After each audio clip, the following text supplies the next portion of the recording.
يا مساء الفل عليكم، يا مساء الانوار. عاملين ايه حبايب قلبي؟ يا رب تكونوا بخير وفي احسن حال. النهارده انا جايبه لكم فيديو جميل جدا.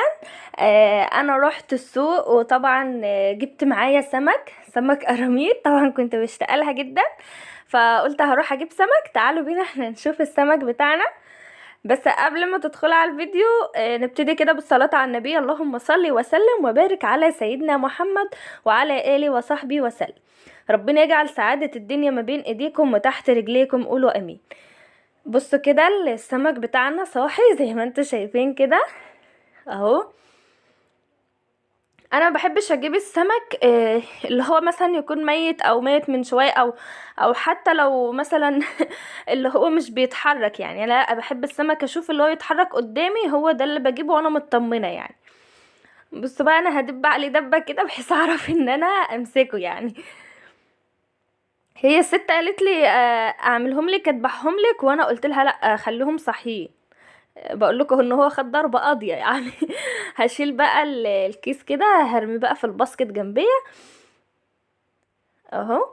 هبدأ بقى ايه دلوقتي؟ هجيب القرموط كده، تحاولوا نمسكه من عند دماغه. بصوا كده هو صاحي بس هو ممكن ياخدنا على اخوانا، خلي بالكم. هنمسكه بقى كده ايه من عند دماغه. بس تحاولي اهو، مش قلتلكوا هياخدنا على اخوانا؟ بس تحاولوا تخلي بالكم، لان الزعانف اللي عند دماغه دي ممكن تعورك يعني، خلي بالكم. هنا بقى ايه، انا هذبحه كده زي ما انتوا شايفين اهو. هنا بعد ما دبعته انا كنت بشوف فيه بطارخ ولا لا. يعني انا من عشاق البطارخ، بحبها قوي. بس يا خساره يعني انا ما لقيتش في القرموط ده. هلاقي في اللي هو الكبير شويه، هلاقي فيه يعني ان شاء الله. هبدا بقى اقطعه ايه قطع كده صغيره. ما بحبش القطع الكبيره، لان الصغيره في السوا بتستوي كلها يعني بره وجوه، لكن الكبيره ممكن قلبها يبقى طري كده. انا ما بحبش السمك الطري اهو. يعني انا قسمته مثلا على 3 والدماغ، او 3 والراس. هروح بقى للقرموط التاني زي ما انتوا شايفين كده اهو. انا مش بجيب السمك القراميط دي كتير يعني، لا، انا من ساعه ما جيت هنا، انا بقالي سنتين في القاهره، ما جبتهاش يعني. يقولوا مرتين تقريبا، او دي تالت مره يعني، ممكن تكون دي تالت مره اجيبها. او دي تالت مره فعلا. لان انا بحب هنا اكتر سمك بحبه البلط والمكاريلا والسمك البوري والسمك المكرونة. جبتهم بس برضو ما بحبش اكلهم كتير يعني. على ما انكي مثلا زي مثلا ما تشتاقي كده على الحاجة بس، لكن الحاجات التانية بتبقى زي من اكلاتك المفضلة. اللي هو زي ايه؟ اللي هو زي السمك البلطي وزي السمك المكريلا، دول لا، دول بجيبهم على طول. يعني السمك البلطي ممكن اجيبه مرة في الشهر، مرتين في الشهر. لكن طبعا الباقي المكرونة والبوري، البوري المشوي، في ناس بتحبه جدا مع ان انا ما حبيتهوش قوي يعني، سبحان الله. المكرونه نفس الحكايه، لا المكرونه حلوه. الماكريلا برضو حلو، سمك الماكريلا حلو قوي يعني. في انواع سمك كده انا بحبها فعلا. واحسن سمك برضو بحبه هو السمك البلطي. لكن القراميط دي بحبها يعني، بحب اجيبها لما اشتاق لها يعني، لكن مش كتير. فهنا زي ما انتوا شايفين انا قطعتهم. هتقولي يا سحوره انت حطيت السمك في الحوض وبعد كده بتاخدي تغسلي؟ انا غاسله الحوض كويس جدا، ما تقلقوش، غاسله الحوض قبل ما اعمل اي حاجه. لكن هو طبعا الحوض شكله كده اللي هو مش لامع، لانه الحوض اصلا قديم يعني. احنا جينا الشقه دي يعني، البيت اللي احنا ساكنين فيه اصلا بيت قديم. فكل حاجه دي راكبه من زمان يعني، من حوالي كام سنه، 20 سنه الكلام ده. فطبعا دي علشان مش ملكنا يعني، مش لحالنا، فمش هينفع بقى ان انا اغير فيها حاجات، او ممكن يعني اظبط فيها، اروق فيها، انضف فيها. لكن حتة ان انا اغير فيها لا يعني، مش حابين احنا كده علشان حاجة مش بتاعتنا. لكن ان شاء الله في شقتنا باذن الله يعني، لما نشتري شقة ان شاء الله، ان شاء الله يعني، احنا ناويين ان احنا نشتري شقة هنا. مش حابين ان احنا هيبقى لينا بيت مثلا في البلد او حاجة. بس احنا حابين العيشة هنا يعني، احنا مرتاحين نفسيا، دي اهم حاجة، ان احنا مرتاحين نفسيا. فهنا زي ما انتوا شايفين اهو، انا بعد ما غسلت السمك بعصر عليه الليمون. هحط له طبعا ملح وليمون وخل، التلاتة دول هيشيلوا اي زفارة، مش هيخلوا للسمك ليه اي ريحة خالص. طبعا لو انتوا عايزين نعمل لكم فيديو الرد على الاسئله، يعني مثلا لو انتوا حابين تكتبوا لي اسئله مثلا وانا هرد عليكم، اكتبوا لي في الكومنتات وانا هجمع لكم فيديو وهرد على كل اسئلتكم. كان في اكتر من حد سالني يا سحوره انت عندك كام سنه؟ يا جماعه انا عندي 24 سنه. كذا حد طبعا سالني انت متجوزه من امتى ومعاكي كام طفل؟ يا فين حماتك؟ مش بنشوف اهل جوزك معاكي؟ فين والدك ووالدتك؟ انت دايما بنشوف كنتوا مثلا او انت وجوزك واولادك. يا جماعه انا اصلا ساكنه في القاهره، بس يعني بابا وماما في الصعيد في المنيا، حماية وحماتي برضو في الصعيد. انا مش بروح ليه عند حماية وحماتي ده السبب، يعني ما ينفعش ان انا اقوله. او لو هينفع فانا ممكن ابقى اعمل لكم فيديو كده وارد على اسئلتكم اللي هي المتاحه اللي انا اقدر ارد عليها او المتاح ليا طبعا. فان شاء الله هنزل لكم على المنتدى وانتوا بقى اكتبوا لي في الكومنتات وانا هرد عليكم ان شاء الله. هنا بقى ايه، انا جبت بصلتين كده زي ما انتوا شايفين، واحده كبيره والتانية صغيره. قلت بقى ايه اخرط البصله دي علشان اجهز للرز. طبعا هنعمل رز ببصل وهنعمل شكشوكه. عايزه اقول لكم الرز ببصل ده تحفه تحفه بصراحه، يعني هتجربوه والله العظيم هيعجبكم قوي. يعني حاجات سهله وبسيطه وعلى قد الايد. زي ما انتوا عارفين انا مش بقدم لكم الحاجه غير لما تكون سهله وفي متناول الجميع واي حد يقدر ان هو يجيبها واي حد يقدر ان هو يعملها. طبعا انا هنا خرطت البصله، كنت مش قادره افتح عينيا اصلا وبخرط التانية اهي. وانا بخرط البصل بحس ان انا عندي برد مش عارفه ليه. يعني قبل ما اتجوز كانت ماما ربنا يخليها يا رب، ماما كانت هي لما نيجي احنا نطبخ انا ولا اختي الكبيره كانت ماما هي اللي تخرط لنا البصل. بصوا عينيا اصلا ما كنتش قادره. حنين بنتي بقى كانت قاعده لي على الرخامه زي ما انتوا شايفين كده. اول ما بتلاقيني ادخل المطبخ بتيجي ورايا اديها قاعده بقى بتاكل في الخيار. انا هنا قسمت البصل على حلتين، واحده صغيره وواحده كبيره، حطيتهم على البوتاجاز بس ما ولعتش عليهم. سايباهم. هغسل بقى الرز. طبعا الرز اقول لكم بقى تغسلوه لحد ما تخلوش اي حاجه في الرز خالص. تغسلوا الرز تنزلوا كل النشا اللي فيه، علشان النشا دي ممكن تعجن منك الرز. الناس اللي بتقول انا الرز بيتعجن مني، الرز مش اغسلوا الرز كويس جدا وصفيه من الميه جامد قوي، مش هيتعجن منك ابدا. لان النشا اللي بتنزل دي انت لما ما بتغسليش الرز كويس فالنشا دي بتنزل في الرز، فطبعا طبيعي ان هي تعجن الرز. اعمليه بالطريقه دي هيطلع معاكي مفلفل وجميل قوي. هسيبه طبعا دلوقتي ايه في المصفى، اسيب الرز يتصفى. وطبعا هاخد السمك اغسل فيه تاني، هو كده كان اتنقع معايا اهو زي ما انتوا شايفين. هغسله طبعا كده، هغسله كويس مره 2 و3. انتوا عارفين ان السمك بياخد نظافه كتير قوي. الناس اللي بتسألني برضو اكتر من حد على فكرة في كومنتات كتير بحذفها، اكتر من حد دخل بيقول لي يا سحورة انت قبضتي ولا لسه؟ والله يا جماعة لسه ما قبضتش. ادعوا لي يعني على الاقل على الاقل ان انا اقبض الشهر الجاي يعني يعني دعواتكم. يعني انا فاتحة القناة بقالي سنة يعني خلاص اللي هو قربت ان انا احبط. يعني بنزل فيديوهات زي ما انتوا شايفين وشغالة على القناة لما تعبت بصراحة. بس يعني الحمد لله انا صابره ومتحمله وان شاء الله اللي جاي هيكون احسن، يعني عشان ان ربنا هيكرمني منها خير باذن الله. فانتوا دعواتكم يا رب كده ان انا اقبض الشهر الجاي طبعا. وانا يعني انا كل ده هيبقى بفضل دعمكم ليا. هنا بقى السمك زي ما انتوا شايفين كده اهو، هو نضف اهو. بصوا لونه بقى رصاصي بعد ما كان اسود، لان طبعا الخل والملح والليمون بيشيلوا اي زفره وبيشيلوا اي حاجه خالص واي زبلقه في السمك. بصوا كده هو كده نضيف. هبدأ بقى نتبله. التتبيله اللي هحطها دي جميله اللي هي خلطه السمك. انا جايبه خلطه السمك البارد علشان الاطفال. انا هفتح طبعا، انا لقيت دي سليمه لسه ما فتحتهاش هجيب التانية. انا فاتحه واحده اصلا، انا مش بستغنى عن خلطه السمك دي، جميله قوي. هبدأ بقى ايه ان انا احطها على السمك دلوقتي.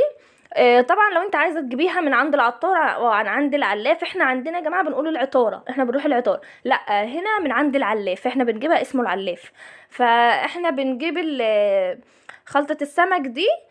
هتلاقيها عند العلاف. ولو ما لقيتيهاش وقالك فيه اللي هي السايبه، ما تاخديش السايبه، مش حلوه خالص. السايبه اصلا عباره عن كمون كزبره ملح فلفل اسود، التوابل اللي انت بتحطيها اصلا. لكن اللي هي في الكيس دي لو ما لقيتهاش اطلبيها من ماي واي. اي واحده كده تكون بتجيب منتجات من ماي واي، شركه ماي واي. هاتيها منها، هي حلوه تقريبا. هي ب6 جنيه يعني مش غاليه، ب6 جنيه ومش بتكفيكي مره واحده بس، لا بتقعد معاكي كتير يعني. هنا بقى انا حطيت وهتبل كده ايه السمك زي ما انتوا شايفين. انا طبعا ما حطيتش توم لان التتبيله دي فيها توم وفيها كل حاجه، خلطه السمك شامله كل حاجه. هسيب بقى كده، هغسل ايدي بقى كده من مكان الخلطه زي ما انتوا شايفين اهو. هشيل بقى الباقي كده علشان حنين ما تبهدلهوش، هي طبعا قاعده جنبي هي على الرخامه، او عشان انت بس بتقولوا انت ما بتظهريش الاولاد معاكي، علشان يا جماعه والله علشان يعني سياسه المنتدى وكده ما ينفعش ان انا اظهر اطفال. اهو بقى ايه، جبت حطيت الدقيق. بعد ما حطينا الخلطه دي حطيت حبه دقيق، هحط كمان معلقه نشا صغيرين، وهحط معلقه ملح على معلقه كمون على معلقه شطه حمراء، شطه حاميه كمان. اللي مش حابب يحط شطه خلاص دي اختياري، والكمون اختياري برضو. بس انا طبعا السمك زي ما انتوا عارفين السمك والمحشي الاتنين دول بيحبوا الكمون، فانا قلت هزود بقى. لكن انت حاطه خلطه السمك هي هتكفي عن كل حاجه، بس انا بحب ازود توابل بتدي ريحه ونكهه للاكل جميله جدا. في ناس تانية ممكن تحطي السمك تحطيه كده في الدقيق، تغطسيه في الدقيق وتطلعيه تقلي منه او تحمريه. لا، الدقيق كده بينزل في الزيت وبيحرق الزيت معاكي، ومش بحس ان السمك حلو. لكن الطريقه دي ماما بتعملها لنا احنا بنحبها كده قوي، ان انا بحط الدقيق وبلفهم كده بحبه ميه زي ما يقولوا كده، بتعجني السمك مع الدقيق كده. لما تحطيه هيبقى مقرمش ومفيش دقيق هينزل في المقلايه بتاعتك او في الطاسه اللي انت بتقلي فيها. اهو زي ما انتوا شايفين انا ايه هولع البوتاجاز هنا. المحبس كان مقفول بقى ايه وانا مش واخده بالي، بس طبعا انا بقفله علشان الاولاد. حطيت هنا اهوت الزيت، هزوده بقى ايه معايا اهو.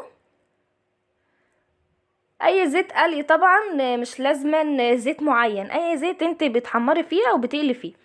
طبعا انا هنا حطيت البصل زي ما انتوا شايفين. الحله الصغيره دي هعمل فيها الشكشوكه، والحله الكبيره هعمل فيها الرز. والزيت هنا طبعا هنحمر فيه السمك، علشان ما نستناش بقى لما السمك يستوي علشان ان احنا نحمر الرز ولا نعمل الشكشوكه. لا، ما دام البوتاجاز فيه 4 عيون نستعملهم بقى نستغلهم. وكمان انا اصلا كنت جيت من السوق، انا رحت اصلا السوق يا جماعه، رحت كان بعد الظهر. انا صحيت الصبح هنا، يعني الصبح بالنسبه لي بيبقى بعد الظهر، لان احنا بنصحى بعد الظهر. طبعا اتوضيت وصليت وفطرت الاولاد، ورحت بقى انا وصاحبتي، هي جارتي هنا وجارتي في الصعيد برضو. فروحت انا وهي، بس مش هينفع اذكر اسمها في الفيديو. رحنا انا وهي السوق، جبنا السمك وجينا.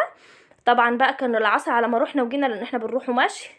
وجيت بقى ايه، اتوضيت وصليت العصر وروقت الشقه، وسبت المطبخ ما روقتوش. قلت بعد ما اخلص السمك ونتغدى هلم المواعين واظبط المطبخ واروق الدنيا. فزي ما انتوا شايفين كده الدنيا ايه في الارض كانت متكركبه، لكن ما كانش عندي مواعين وما كانش عندي البوتاجاز برضو كان نضيف.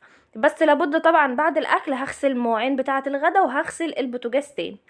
انا هنا بحط زيت عافيه على الحله اللي انا هعمل فيها الشكشوكه زي ما انتوا شايفين هنا، وبحط زيت كمان على الحله اللي انا هعمل فيها الرز، بس مش هحط زيت كتير في حله الرز، لان انا هحط سمنه تاني مع الزيت، لان انا بحب السمنه مع الرز بيبقى طعمها حلو يعني عن ما تعمليه بزيت بس. طبعا زي ما انتوا عارفين زيت الذرة اصلا خفيف على المعده كده وبيخلي الاكل ايه طعمه كويس. انا هنا طبعا حنين بنتي كانت دخلت المطبخ وانا خايفه عليها، فطبعا عكست الحكايه، خليت الطاسه من ورا وخليت الحله من قدام كده، علشان خفت بصراحه تقع على البنت او تقع على رجلي. دايما كده طبعا لما يكون معاكي اطفال او عندك اطفال ركزي بقى في الحاجات دي، خلي بالك، علشان يعني الاطفال اصلا ما بيعرفوش حاجه. ممكن تبقى عيلك واقف او اي حاجه يشد اي حاجه او يتشعبط في اي حاجه من البوتاجاز وانت مش واخده بالك. فخلي لو ميه مغليه لو زيت لو اي حاجه خليها من جوه كده. هنا زي ما انتوا شايفين اهو، انا بقى ايه حطيت معلقه سمنه على الحله اللي انا هعمل فيها الرز. هوطي بقى على الحله اللي انا هعمل فيها الرز دي على بين ما ان انا احط السمك في الطاسه، لان كان الزيت سخن معايا زي ما انتوا شايفين اهو. او الحته دي احسن من ان انا احط دقيق صراحه. انا بعد ما اخلص السمك الزيت بيفضل معايا كويس ما بيتحرقش معايا اهو. طبعا انا بحط حته حته اهو. طبعا لو وصلت معايا لحد هنا ما تنسيش بقى تدعميني بلايك جميل منك كده، وتشتركي في القناة من كلمة اشتراك اللي مكتوبة باللون الاحمر تحت الفيديو، وتفعلي رمز الجرس على الكل علشان يوصلك اشعار بكل فيديو جديد انا هنزله، يجيلك بيه اشعار على الموبايل على طول وتنضم لعيلتنا الجميلة. هنا بقى ايه، بعد ما حطيت السمك هغسل ايدي بقى كده ايه، شلت طبعا الفوطة، حنين بنتي كل شوية كانت بتوقع حاجة. هنا بقى ايه، هقلب الحله اللي انا هعمل فيها الصلصه. اول طبعا البصله لما تدبل كده معايا وتدي لون ذهبي هنزل عليها بالطماطم على طول. طبعا الطماطم بتاعتي انا مفرزاها معاكم قبل كده، الحاجه اللي هي بتكون يعني ممكن قبل انها تغلى وكده، فخزني منها وفرزي مش هتخسري حاجه. هنا زي ما انتوا شايفين اهو، ايد هنا بقى وايد هنا، كنت بقلب في السمك واقلب البصله بتاعه الرز واقلب كمان في البصله بتاعه الشكشوكه علشان مفيش اي حاجه تتحرق منك. طبعا عشان لو انت مثلا عندك عزومه بتعملي مثلا طبيخ كتير وكده، لما تحطي كل حاجه في مكان وتتابعي هتخلصي الطبيخ ده في مسافه 10 دقايق يعني ان شاء الله. هنا بقى زي ما انتوا شايفين كانت البصله معايا هنا كانت استوت اصلا. جبت بقى ايه الطماطم اللي انا مفرزاها، زي ما قلت لكم الطريقه اللي انا مفرزه بيها الطماطم دي اصلا متسبكه، لان انا بسلق الطماطم قبل ما اضربها على الخلاط. دي طريقه جميله قوي، مهما تقعد القوطه في التلاجة مش بيحصل لها اي حاجه. انا جربت الطريقه دي وجربت الطريقه التانية اللي هي لما يكون قولوا معايا، لما تكون القوطه نيه مش مستويه وتفرزوها، لا ان انت تضربيها على الخلاط نيه وتحطها في اكياس وتحطها في الفريزر، لا الطريقه دي مش كويسه. الطريقه لما تسلقي الطماطم وهي صحيحه وتضربها في الخلاط وتصفيها، هي دي الطريقه السليمه لتخزين الطماطم. حطيت مكعب ماجي هنا وهغطي طبعا على الحله وهسيبها بقى ايه تتسبك شويه كمان، لان انا بحبها متسبكه قوي، ما بحبهاش اللي هي ايه مرهفه كده، والطماطم بتبقى ليها حاجه تحسها ان هي مزعقه كده. لكن انا طبعا الطماطم دي مسكره، وكمان انا حاطه حبه سكر وانا بعمل وانا بفرز الطماطم. كان السمك في الجنب ده كان استوى معايا، هقلبه الجنب التاني زي ما انتوا شايفين كده. طبعا ما ينفعش تقلبي السمك وهو ني، لازم لما تلاقيه شد كده من تحت ولونه احمر علشان ما يتهريش معاكي في الزيت ويتبهدل. اهو زي ما انتوا شايفين كده اهو، قلبت السمك. هقلب بقى ايه البصل اللي احنا هنحط فيه الرز. طبعا البصلة بتاعة الرز انا مش هحمرها، انا مجرد بس ان انا هتبلها. طبعا انا بقول لكم الحلة دي فيها الشكشوكة والحلة دي فيها السمك والحلة التانية فيها الرز. اهو زي ما انتوا شايفين اهو، انا هنا حطيت الرز على البصل زي ما انتوا شايفين كده، لان طبعا البصله مش هحمرها قوي، هخليها تدبل بس زي ما قلت لكم، لان احنا لسه هنحمر الرز شويه، فعشان البصله ما تتحرقش ويبقى الرز مر معانا من البصل، لان البصل لو احمرت زياده عن اللزوم هتدي مرار كده معاكي في الاكل. لكن لما يدوب تدبليها كده هتبقى جميله، يعني اول ما تدبل تروحي تحطي الرز. هنا التسبيكه بتاعتنا كانت خلاص قربت ان هي ايه تتسبك، هي طبعا ما خدتش حاجه علشان هي اصلا كانت متسبكه شويه قبل كده. هقلب برضو في الرز تاني زي ما انتوا شايفين اهو، وهقلب برضو كمان في السمك. يعني تحاول ان انت تبقي واقفه كده وعينك في كل مكان. طبعا انا ايه لما بكون مش بصور بحط بقى ايه, اعمل الحاجه مثلا لو حاجه هتاخد سوا اسيبها على النار واغسل مواعين على الحوض وانا واقفه اروق الرخامه مش عارفه، تبص تلاقي على ما ان انت تكوني خلصتي الطبيخ اللي وراكي او الاكل اللي وراكي هتكوني كمان خلصتي ترويق في المطبخ. بس طبعا انا عشان بصور معاكم مش هينفع ان انا اسيب الاكل واروح اغسل طبق اغسل حاجه اروق رخامه، فعشان كده اهو. هنا زي ما انتوا شايفين انا قلبت السمك اهو، وبرضو نفس الحكاية بقلب الرز انا مش هحمره، انا هخليه رز ابيض. هنا بقى حطيت مكعب ماجي، انا بحب مرقة الدجاج على الاكل جدا حتى لو هي مش صحية برضو بحبها. هنا بقى حطيت الكنكة زي ما انتوا شايفين كده اهو، الكنكة دي حطيت فيها مية تغلي علشان طبعا ازود بيها الرز، علشان مينفعش نزوده مية باردة علشان ما يتعجنش معانا وكده. اهو احط تخلي بقى الشوربه تبقى فوق الرز بمقدار سنتي واحد، ما تزوديش عن كده علشان الرز ما يتعجنش معاكي. اهو بصوا كده زي ما انتوا شايفين انا هنا حطيت الرز وحطيت معاه الشوربه. طبعا الرز بتاعي الشوربه يعني فوق الرز بسنتي واحد. هحط بقى كده ايه حبة ملح، حط مثلا معلقة. وبعد كده طبعا هتقلبي وتدوقي. لو لقيت الرز محتاج ملح كمان هتزودي ملح. لقيت كده خلاص الشوربة بتاعته مش محتاجة ملح، يبقى مش هتزودي ملح. او انا هنا بقى لقيت ان هو محتاج حبة، فهحط له بقى حبة ملح كده. وهغطي بقى ايه عليهم. واول ما الرز يبتدي يشرب الشوربة اللي فيه، ويبتدي كده يبقى مثلا الوش كده من فوق متخرم، هبدأ ان انا اوطي عليه خالص. اخليه زي ما يقولوا كده بيهبهب، يعني اخلي النار بتاعته واطيه خالص واغطي عليه. بقلب هنا السمك ليه مرة كمان علشان يبقى مقرمش، يعني انا مش بقلبه الناحية التانية واطلعه، لا انا بحب السمك مقرمش، ما بحبهوش اللي هو طري. علشان لو طري ما يعني بيبقى طعمه مش قوي، لكن لما بيبقى مقرمش كده ونحطه تاني في الصلصة طبعا هتطريه شوية فيبقى طعمه جميل. طبعا يا جماعه انتوا بتقولوا يا سحوره ما تسرعيش الفيديو ما تسرعيش الفيديو، فانا اهو زي ما انتوا شايفين المقطع الكبير بس هو اللي بسرعه، واللي يكون يعني اديني اهو معاكم بصور معاكم. بس والله يا جماعه انا كده بحس ان انا بطول عليكم في وقت الفيديو. هنا بقى انا هطلع السمك زي ما انتوا شايفين اهو، هو كان استوى معايا واحمر كله فوق زي تحت اهو. هطلعه بقى كده، وبصوا شايفين الزيت مفيهوش بقى حاجه يعني متحرقه، يا دوب حاجات كده ايه تشيليها بالمصفى وخلاص، الحاجات اللي هي واقعه دي تتشال بالمصفى وخلاص لكن الزيت لونه زي ما هو ما اتغيرش. هحط بقى الكميه معايا. انا هحط هنا ديت هحط الروز اهو. انا عايزه اقول لكم ان انا اصلا اكتر حاجه بحبها في السمك القراميط هي الروز، بحبها كده لما بتبقى في شكشوكه بيبقى طعمها حكايه يعني بصراحه. او طبعا انا ايه رحت بقى ايه هغسل ايدي زي ما انتوا شايفين، وهشوف بقى ايه الصلصه اتسبكت ولا لا. هتبص كده كده بس على الرز الاول. انا هنا خلاص لقيته شرب اللي فيه، رحت وطيته. وطيت ايه على الرز. هشيل بقى الصلصه كده هناك لحد ما الطاسه دي تستوي، لحد يعني اما الروز تستوي. قلت عشان حنين داخله طالعه والحله كانت على الطرف. الروز استوت هنا معايا، وانا بقى ايه هنزل بيها في التسبيكه على طول اهو زي ما انتوا شايفين كده. كنت مرتبكه قوي علشان حنين كانت واقفه جنبي اهو. انا بقى ايه هشيل الروز هنا وهحطها ايه في التسبيكه، خليها ان هي تاخد غلوه صغيره بحيث ان الروز دي تضطر معايا.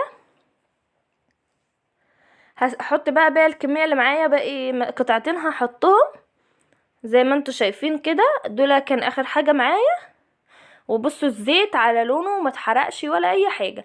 هشيل بقى باقي التتبيله دول هعملهم كده فطيره صغيره كده الحنين بابا كانت بتعملها لنا برضو. بس هحط بقى البوله كده في الحوض وهشغل حنفيه عليها علشان ايه تغسل كده بقى مع نفسها.